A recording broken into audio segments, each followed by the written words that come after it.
Welcome to the subscribers only episode. Hit it, Dave. Stop calling me at 1 in the morning.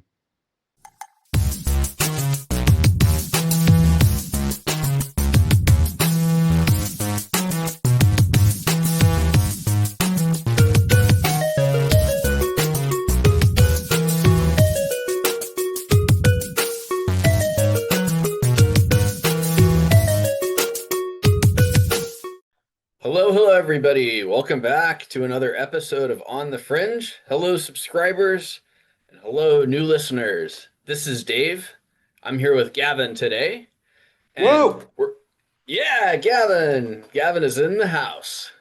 I'm in the house and I can't wait to hear what we're going to talk about today, Dave. Oh boy. So, we're going to be doing a very important episode related to travel again, and this is the cardinal sin that you can make at the airport. After you check in, you get your cool boarding pass, you go on Instagram and you go, OMG, I'm going to Vegas. I'm going to Miami. I'm going to Hawaii. I'm going to Bali. I'm going to Niamey. Click, click, click, click, click. And And pretty soon you're going right to hell. Because yes, you guess are. what? Not Hell, Guess Michigan, by the way. not Norway.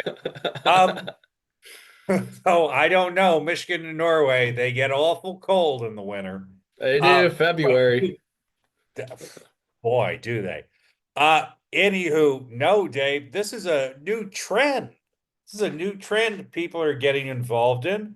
They're posting pictures of their boarding pass and their passport on social media after, or in some cases, immediately before they check in.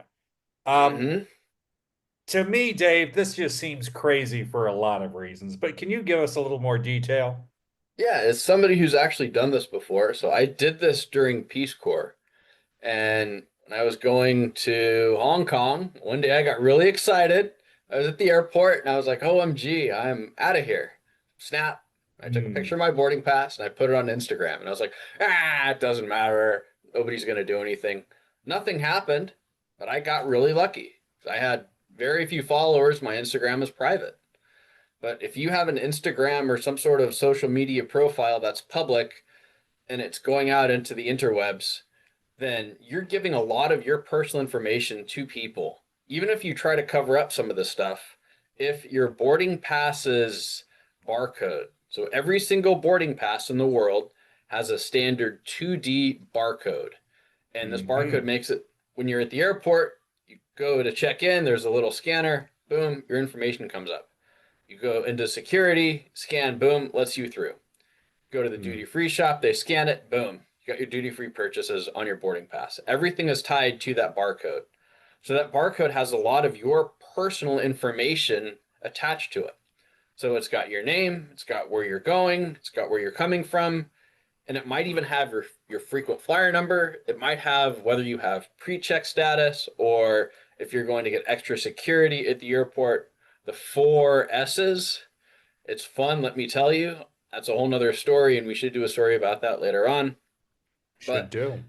if somebody gets access to this barcode or they get the 6-digit confirmation number, all they have to do is go to the airline's website, manage my flight, type in your name, type in that 6-digit confirmation number, and boom, they have access to your personal information. So they can see, okay, where are you going on this flight? You can maybe even get your phone number. They can start stalking you. They can start sending you random messages to vote for some crazy political candidate, or they could even try to get some of your hard earned money.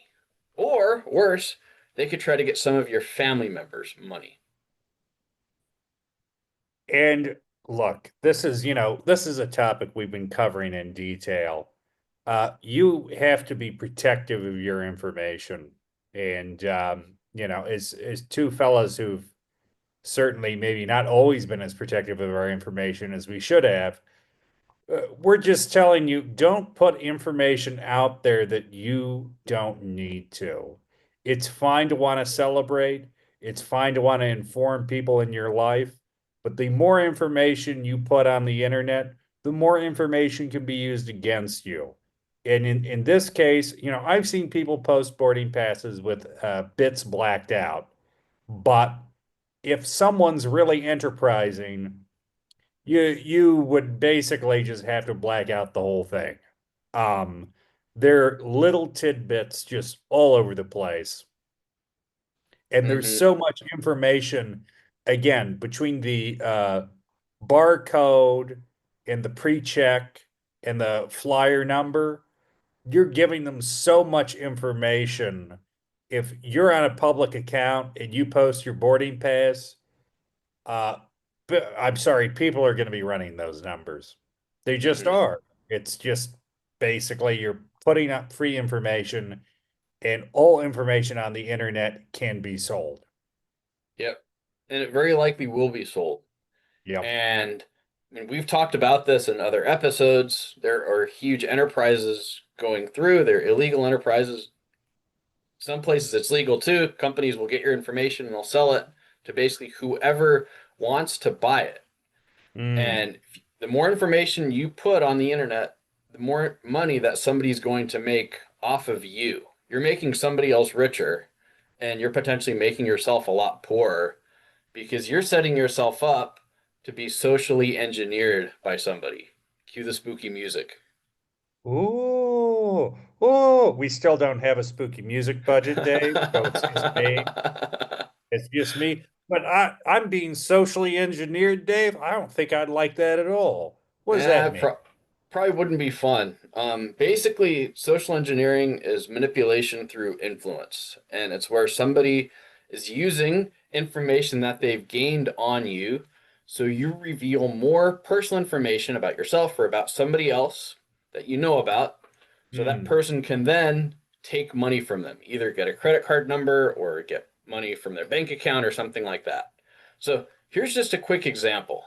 Let's say you Hmm. post a boarding pass of you flying from Atlanta to Lisbon. You post it up on Instagram. Somebody sees that. You can Hmm. download a QR code reader or a barcode reader on your phone. I did this last night and I used Ooh. an old boarding pass from 2 years ago that I used when I flew back to the States from abroad. It still had all of my information in there. Doesn't matter if you have a new boarding pass or an old boarding pass. Still has very key personal information about you and about that flight and about your relationship with the airline that you're flying on.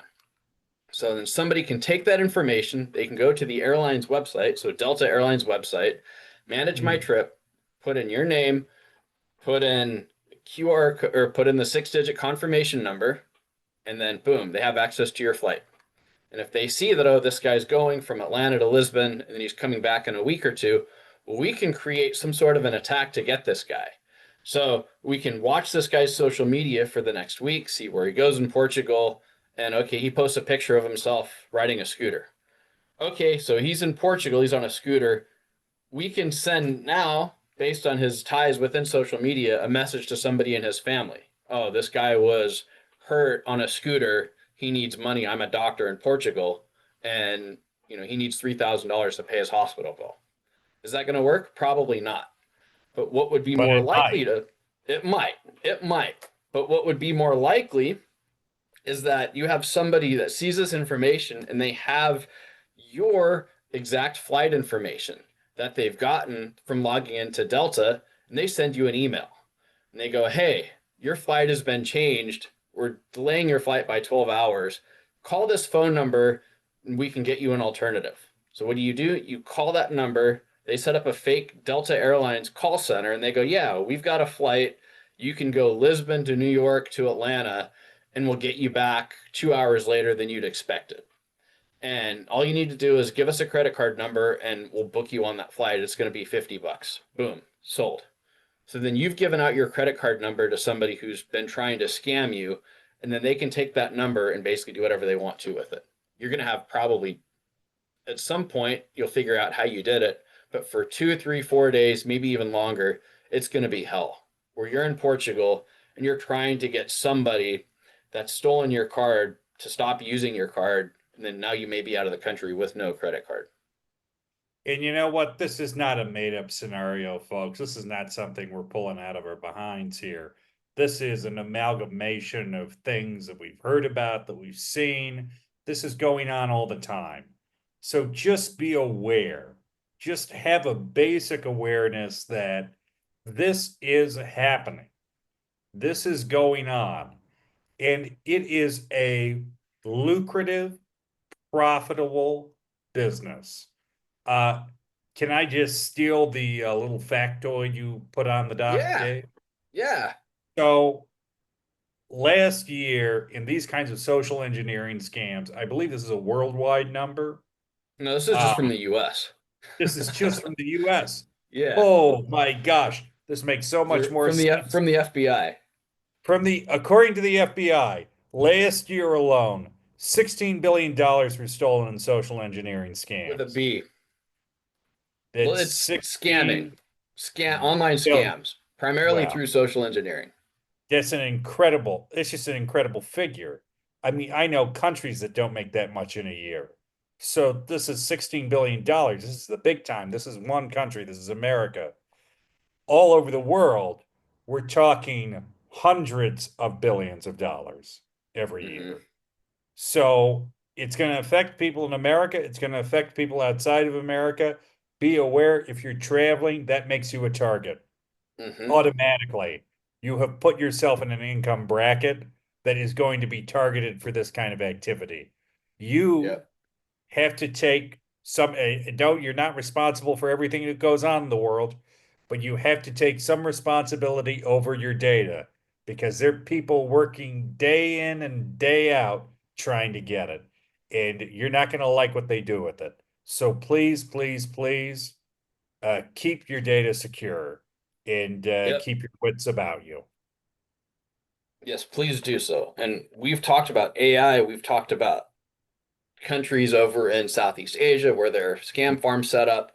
The more I think data we'll that return to that shortly. Yep. The more data that you put out there, the easier you are to become a target. And most of the people that are getting hit are older people.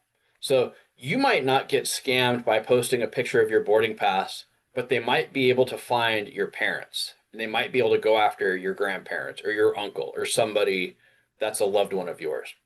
So don't do it for your sake, do it for their sake. Yeah, well said, Dave. Do it for everyone's sake.